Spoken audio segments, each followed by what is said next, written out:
최근 누군가에게나 어떤 일로서나 감동이나 감격을 느낀 적이 있으십니까? 삶의 의미와 열정, 감사를 느낀 일이 있느냐는 것입니다. 생각해보면 이전의 삶에 비해 우리의 삶이 감동이 많이 사라진 듯한 생각이 듭니다. 좀처럼 감동받을 일도 감동시킬 일도 없어 보입니다. TV에 재미나는 드라마를 통해서나 감동의 눈물을 감격에 몸서리치면 쳤지 우리의 삶 가운데 진짜 감동이 되는 감격을 느낀 적이 언제 있습니까? 문제는 우리의 신앙생활, 하나님을 믿고 따르는 믿음의 여정 속에서도 별 감동과 감격할 일이 없다는 것입니다. 내가 하나님으로 인해서 감동하는 일 뿐만 아니라 내가 하나님을 감동시킬 수 있는 감격스러움, 이런 감동이 있는 삶을 내가 살아가느냐는 것입니다. 사람을 감동시키는 것도 굉장히 멋진 일입니다. 의미 있는 일입니다. 가치 있는 일입니다. 그런데 하나님을 믿는 우리가 하나님을 감동시킬 수 있다면 그 삶은 얼마나 멋지고 아름답겠습니까? 우리가 과연 하나님을 감동시킬 수 있는 힘이 있을까요? 하나님이 우리를 보시면서 좋아하시며 감격하실 일이 우리의 생애에 얼마나 있을까요? 우리가 하나님을 감동시키며 살 수 있는 감동이 있는 인생이라면 그 인생 정말 멋지고 성공적인 신앙인의 삶일 것일 것입니다. 오늘 저는 하나님을 감동받고 감동시키는 감동 있는 삶을 우리가 하나님 앞에서 살아가기를 축복합니다. 우리는 지금 아브라함의 걸음을 쫓아가고 있습니다. 오늘 본문에서 아브라함은 정말 두려워하고 있습니다.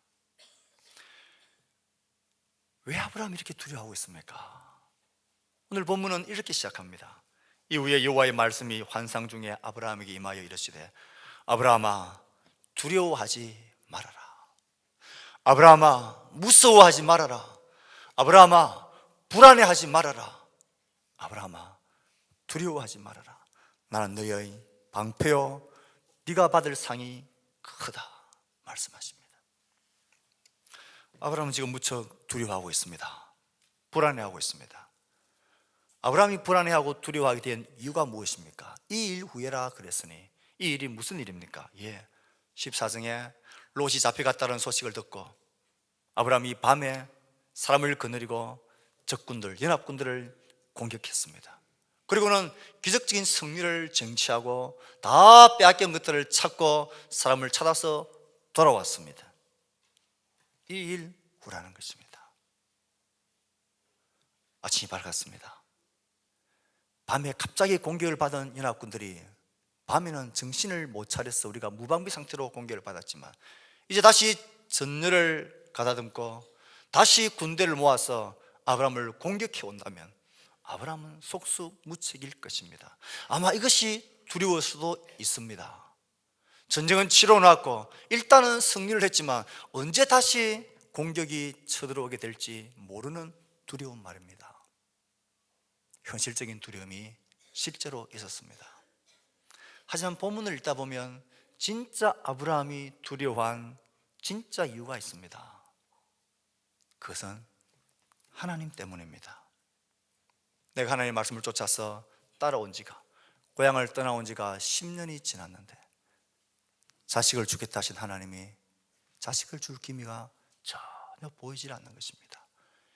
땅을 주겠다 하신 하나님이 나는 여전히 이곳에서 방랑자의 삶을 살고 있고 지금은 전쟁은 치러났고 언제 적군들이 또 쳐들어와서 이곳에서 또 쫓겨나고 또 떠돌이 생활해야 될지 모르는 내 삶의 현실 가운데 역사하지 않는 하나님의 손길, 하나님의 약속이 헛된 구름같이 떠다니는 공중의 구름같이 험하게 보이기 시작한 것입니다.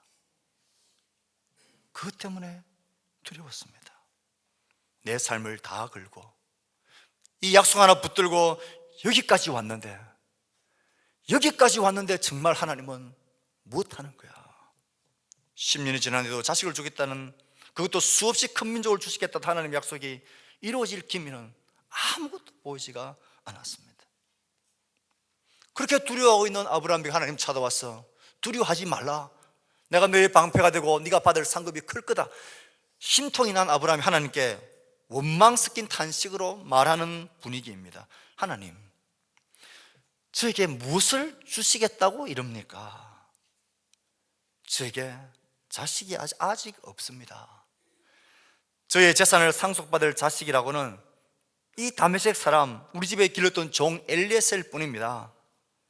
주께서 저에게 자식을 안 주셨으니 이제 그 책임은 하나님이고 이제 실제적인 일을 우리가 합시다. 이 종을 상속자로 삼아서 이 자식을 계속 하나님 주시면 안 되겠습니까?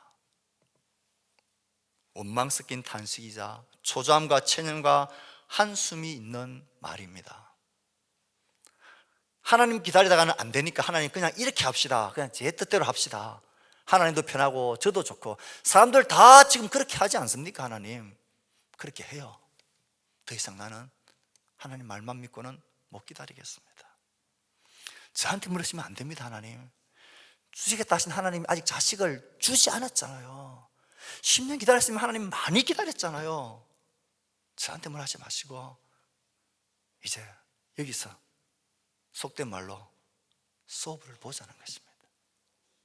이렇게 하자는 것입니다. 번거롭게 또 기다리니 뭐 그런 거 말고 하나님 현실적으로 합시다. 이건 다 하나님 책임입니다.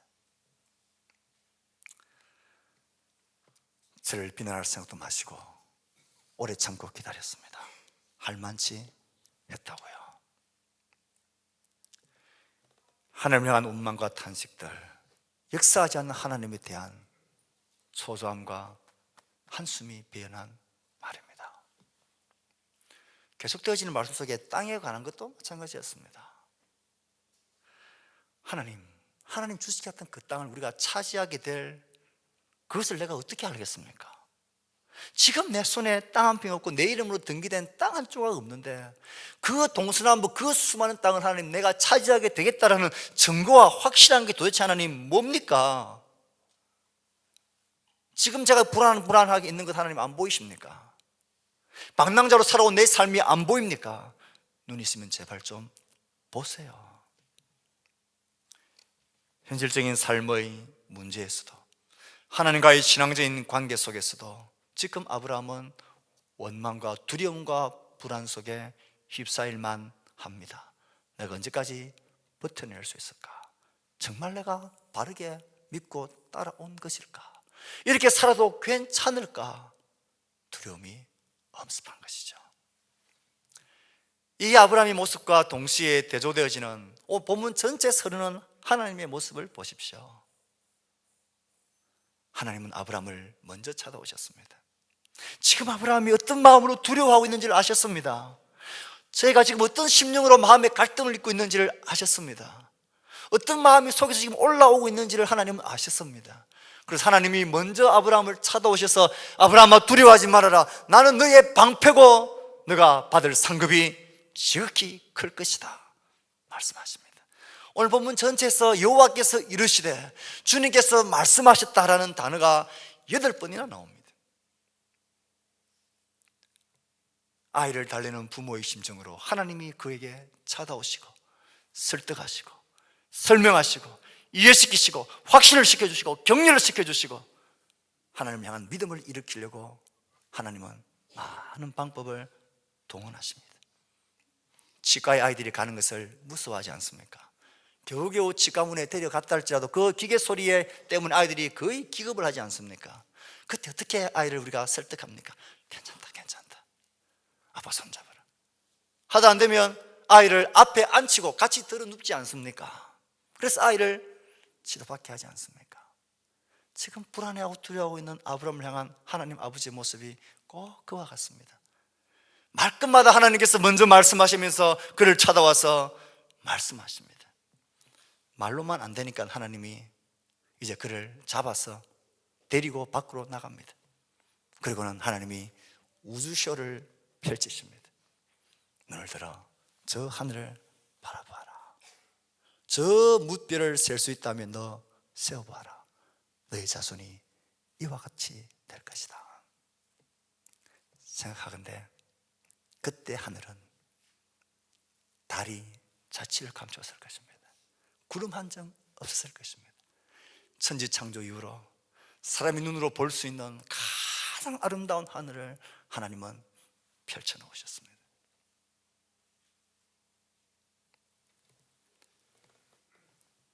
하나님은 시층과 교제를 사용하셔서 아브라함에게 믿음을 돋구십니다. 하나님 한 걸음 더 나아가서 땅에 관한 말씀을 하실 때는 더 특별한 이벤트를 행하십니다. 내가 너에게 땅을 줄 거다. 하나님 이 땅을 우리가 차지하게 될 줄을 어떻게 제가 확신합니까? 그래, 잠깐만 기다려. 너 빨리 너의 집에 가서 짐승들을 가지고 와라. 3년 된 암송아지, 암염소, 수량 한 마리, 산비둘기, 집비둘기 새끼 한 마리씩 가져와라. 그 말을 듣는 순간 아브라함은 하나님이 지금 무엇 하시겠다는 것을 단번에 알았습니다. 그 당시에 사람들이 그렇게 했거든요. 지금 우리는 약속을 맺을 때 어떻게 합니까? 아이들이 새끼손가락을 메고 도장을 찍고 사인을 하고 복사 스캔까지 하죠. 그리고는 옛날에 저는 그랬습니다. 말해놓고는 약속해놓고는 침을 땅에 택택 받았습니다. 왜 침을 땅에 뱉었습니까? 이 약속을 안 지키면 이 침을 다시 너가 먹어야 된다는 표로 침을 탁 뱉으면서 이 약속 꼭 지켜야 된다고 그랬습니다. 지금 하나님이 그것 하시고 있습니다. 그 당시에는 두 나라가 종주권 언약을 맺을 때에 짐승을 준비합니다. 그리고는 이긴 왕과 이 종이 된 왕 두 사람이 그 짐승을 딱 반으로 쪼개고 길을 딱딱 만들어 놓습니다. 그리고 이 두 왕이 손을 잡고 혹은 뒤에 따라서 그 쪼개진 고기 사이를 지나갑니다. 이게 무슨 의미입니까? 너 나에게 공물을 바치기로 한 것, 이렇게 약속한 것, 너 반드시 지켜야 된다. 예. 그리고는 그 사이를 지나갑니다. 너가 이 약속을 안 지킬 시에는 이 짐승처럼 너의 몸이 쪼개질 거다. 의식입니다. 이런 짐승을 준비하라는 말을 듣는 순간 아브라함은 하나님이 무엇하는지 알아채었습니다. 그래서 짐승을 쪼개서 사이에 착 길을 만들어 놨습니다. 그리고 기다리는 겁니다. 예. 하나님이 밤에 어둠이 임하였을 때 그 사이를 하나님이 횃불의 모습으로 태우시면서 지나가십니다. 내가 이 약속을 지키겠다.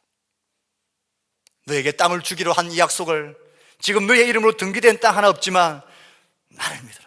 내가 반드시 내 이름을 걸고 어떤 일이 있어도 내가 이것을 성취하겠다라는 하나님의 의식입니다. 우리 하나님 참 멋진 분이 아니십니까? 하나님 우리의 연약함과 두려운 마음을 아십니다. 무엇이 두렵고 무엇이 불안하고 왜 그렇게 한숨과 탄식이 속에서 흘러넘치는지, 우리의 삶의 형편을 아시고 우리의 신앙의 갈등을 아시고 내 마음의 갈망을 하나님 아시고 나의 흔들리는 삶의 위치를 하나님은 아십니다. 그래서 하나님은 찾아오셔서 우리 가운데 속삭이시고 말씀하시고 보이시고 역사하시고 하나님의 사랑을 우리 가운데 확정시켜 주십니다. 내 삶이 불안하고 흔들릴 땐 너무 놀라서 정신을 못 차리지만 그땐 하나님이 가까이 계실 때입니다. 우리가 눈을 들어서 보지 않아서 그렇죠.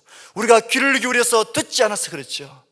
우리가 마음을 다하여 하나님을 주목하지 않아서 그렇지, 하나님은 언제나 우리 가운데, 특별히 우리가 두려움과 불안과 폭풍 가운데 있을 때에 하나님은 우리 가운데 오셔서 우리와 말씀하시며 우리 가운데 믿음과 확신을 심겨주시는 좋으신 아버지이십니다. 하나님은 우리를 너 왜 여기까지 안 올라오니? 뭐하니 너 그것밖에 안 돼. 그렇게 하지 않으시고 하나님이 스스로 우리의 자리까지 높이를 맞추기 위해서 내려오십니다. 그리고 우리가 알아듣는 말씀으로, 그것도 안 되면 보이시고, 그것도 안 되면 내가 반드시 그렇게 하겠다라는 확증과 증거물을 보여주시면서 하나님 우리 가운데 믿음을 심어주시기를 원하십니다. 혹 우리 가운데 이런저런 이유로 불안과 두려움과 연약한 가운데 힘든 성도들이 있습니까? 가만히 귀 기울여 보십시오. 가만히 하나님을 바라보십시오. 그분이 우리에게 어떤 말씀으로, 그분이 우리에게 도대체 어떤 분인지를 가만히 보십시오. 하나님은 우리에게 찾아오시는 분입니다. 귀 기울여 들으면, 바라보면 보여주시는 분이십니다.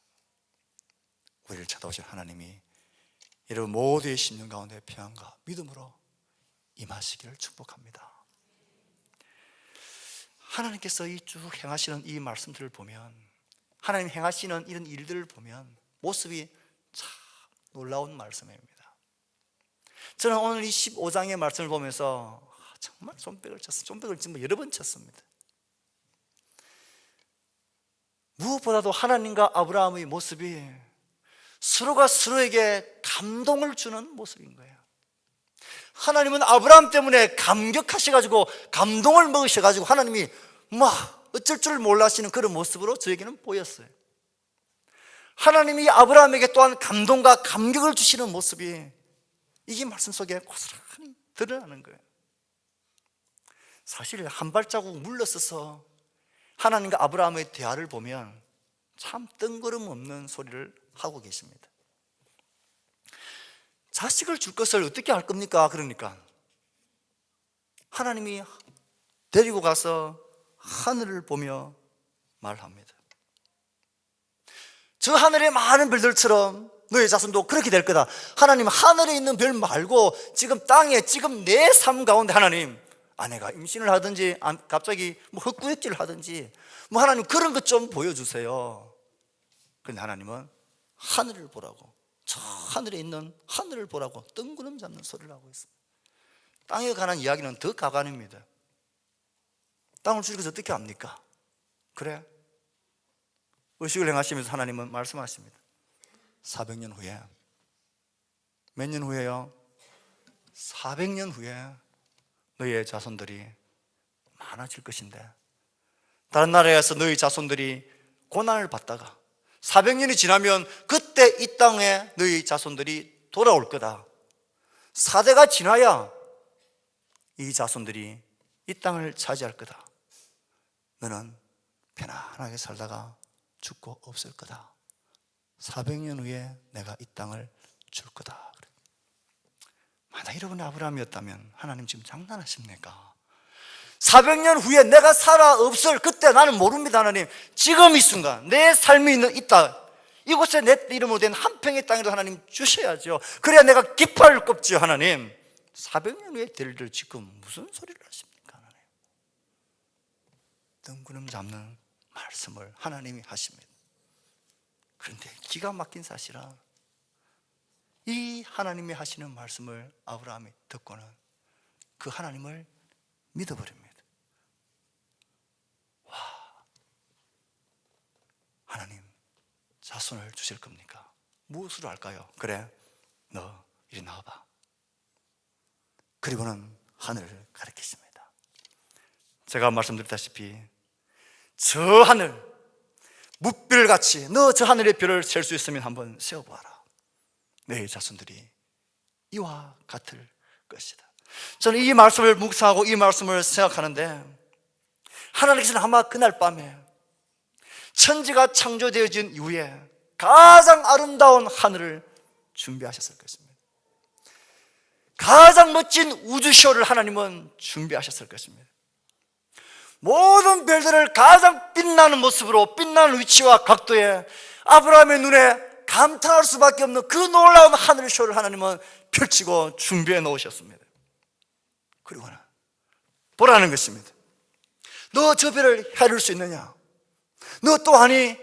누가 언제 저 하늘의 별들을 저렇게 만들어 놓았는지를 너 아니? 그때 너 있었니? 너 내가 그거 했는지 너 정말 아니? 넌 상상도 할 수 없는 일이지 않냐? 저 별들, 저 우주의 광활함들, 저 아름다운 질서들, 누가 만들고 누가 운영하고 누가 그것을 지금 지고 있는지 너 아니?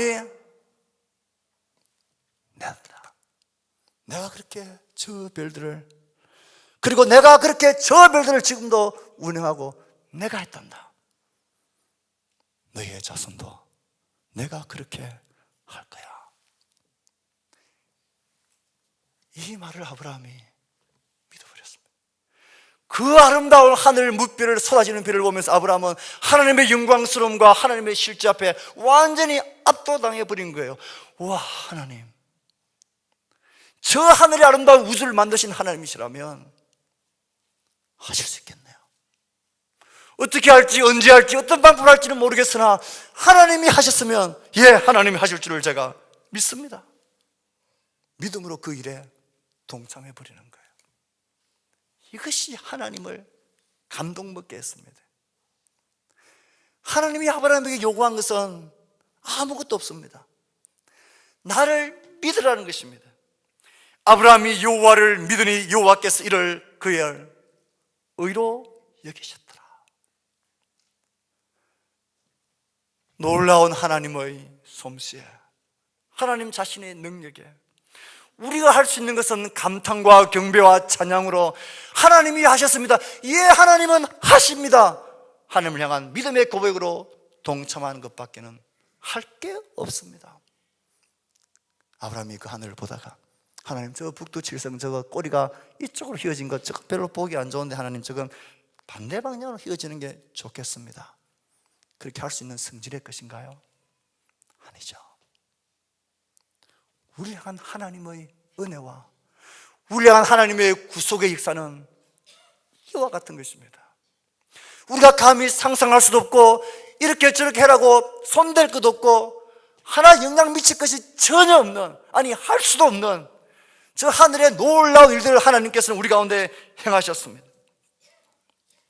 우리에겐 이 행한 하나님을 향한 믿음만을 요구하십니다. 우리가 어떻게 하나님의 세계에, 하나님의 영역에 우리가 합류할 수 있습니까? 어떤 선함과 어떤 능력과 어떤 지혜로 우리가 하나님에게 도움을 드릴 수 있겠습니까? 그런 건 없습니다.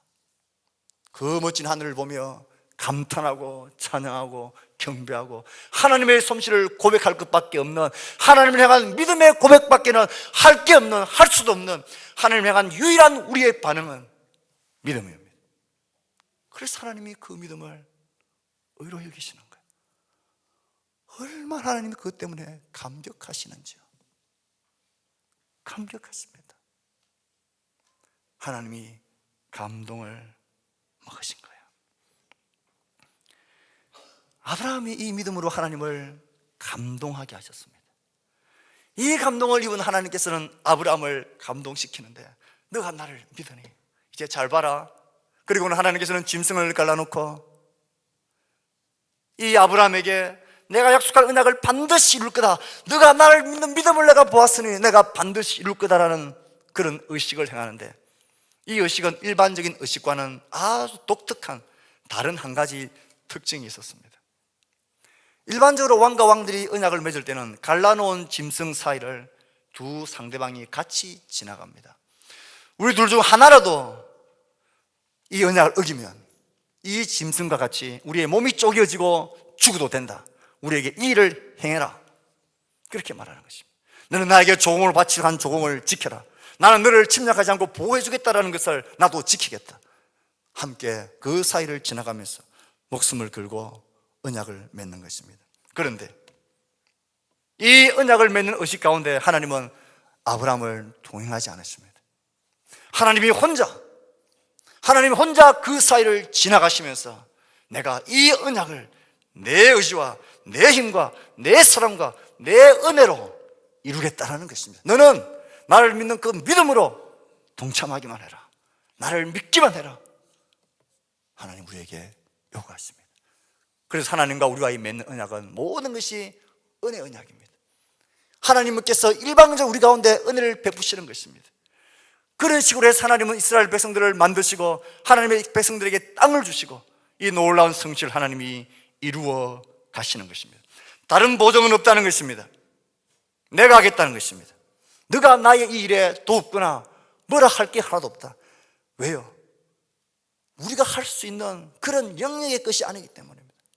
하나님께서 우리 가운데 행하시는 놀라운 구원의 능력들, 그의 백성을 만드시고 그의 백성에게 땅을 주시고 복음으로 우리를 구원해내시고 살려내신 이 일들은 우리가 어떻게 행하고 우리가 어떻게 도울 수 있거나 우리의 어떤 행위나 거룩함이나 착함이 영향을 미칠 수 있는 그런 차원의 것이 전혀 아니라는 것입니다.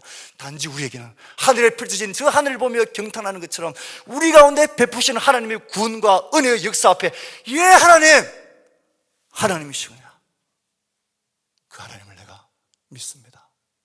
이것 밖에는 이 언약에 들어갈 수 있는 길이 없는 거예요.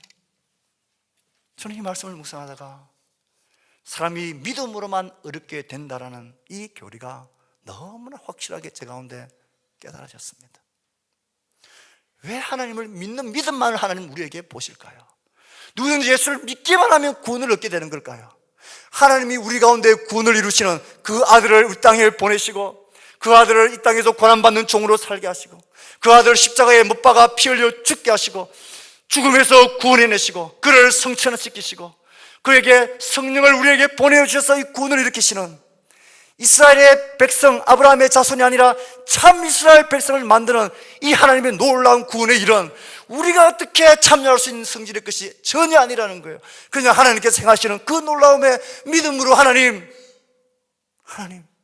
하나님이십니다. 예, 하나님, 이 일 행하신 하나님을 내가 믿습니다. 이것뿐인 거예요. 그래서 하나님은 우리의 믿음을 보십니다. 오직 그 이는 믿음으로 살리라 말씀하십니다.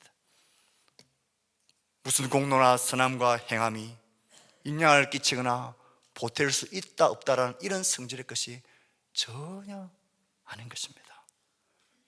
왜 하나님 우리에게 믿음만을 보시기를 원하십니까? 하나님의 모든 언약은 그런 성질의 것입니다. 북두칠성의 마지막 꼬리배를 반대 방향으로 다는 게 좋겠습니다. 이 조언이 말도 안 되는 조언인 것처럼 하나님이 해놓으신, 우리를 참 이스라엘 백성 삼으시기 위해서 해놓으신 놀라운 구원의 모든 언약들과 일들은 오직 믿음으로만 그 언약의 주인공이 될 수 있는 것입니다. 그 사람이 얼마나 착한지 안 착한지 이건 아무 영향을 못 미칩니다. 오직 하나님을 믿는 믿음입니다. 이 믿음을 하나님은 의로 여기십니다. 하나님이 언제 우리 때문에 감격을 먹으신다고요? 우리가 믿음으로 살 때 그렇습니다. 하나님을 감동시키는 삶을 살기를 원하십니까? 믿음의 삶을 사셔야 합니다. 다른 어떤 위대하고 놀라운 일을 해서 하나님을 감동 먹일 생각은 북두칠성의 꼬리 방향을 바꾸려고 하는 것과 똑같은 어리석은 생각입니다. 단순히 하나님 자신에 대한 믿음을 가지는 것입니다. 그 하나님에 대해서 경배하고 찬양하며 하나님 자신을 향한 믿음으로 그 언약에 참여하는 것입니다. 하나님을 감동시키는 이런 많은 헌금이나 많은 재물이나 큰 일이나 위대한 헌신을 통해서 해내는 것이 아닙니다. 크고 많은 재물이 아닙니다. 믿음 없는 것, 믿음으로 행하지 않는 모든 것들을 하나님 보시기에 하나도 가치 없는 헛된 것들입니다. 믿음의 동기에서 나온 것이 아니라면 이 세상 천하를 다 바쳐도 어떤 놀라운 일도 하나님은 감동하지 않으십니다. 그런 것에 감격을 먹는, 감동하시는 시시끌렁한 그런 작은 하나님이 아니시에요. 하나님이 말씀하시면 그 말씀하신 그대로를 믿는 믿음입니다. 말씀하신 바대로 행하실 것이라는 것을 믿는 믿음, 어떤 상황에서도 하나님은 절대 선하신 분이라는 것을 믿는 믿음, 우주를 만드신 하나님을 우리가 어떤 놀라운 쇼로, 어떤 놀라운 이벤트로, 어떤 놀라운 헌신으로 그를 감동시킬 수 있겠습니까? 오직 믿음만이 하나님께 드리는 유일하고도 완전한 헌신이고 하나님 인정하시는 유일한 우리의 사랑의 고백입니다. 이것에서 나오지 않는 모든 것은 의미가 없습니다. 그래서 하나님은 오직 나의 의인은 믿음으로 말미암아 살리라, 오직 나의 의인은 모든 삶 가운데서 믿음으로 말미암아 살리라, 우리에게 찾으시는 유일한 조건은 믿음이고 하나님이 우리에게 감격받으시는 유일한 조건도 믿음인 것입니다. 믿음의 여정을 걷는 우리에게 하나님께서 격려하시고 우리 가운데 역사하시는, 하나님께서 보기를 원하시는 것은 오직 믿음뿐입니다. 믿음의 길을 걷는다는 것은 광야를 걷는 것과도 같습니다. 때로는 굶주림과 결핍, 어려움과 고통, 피곤함과 아픔이 있습니다.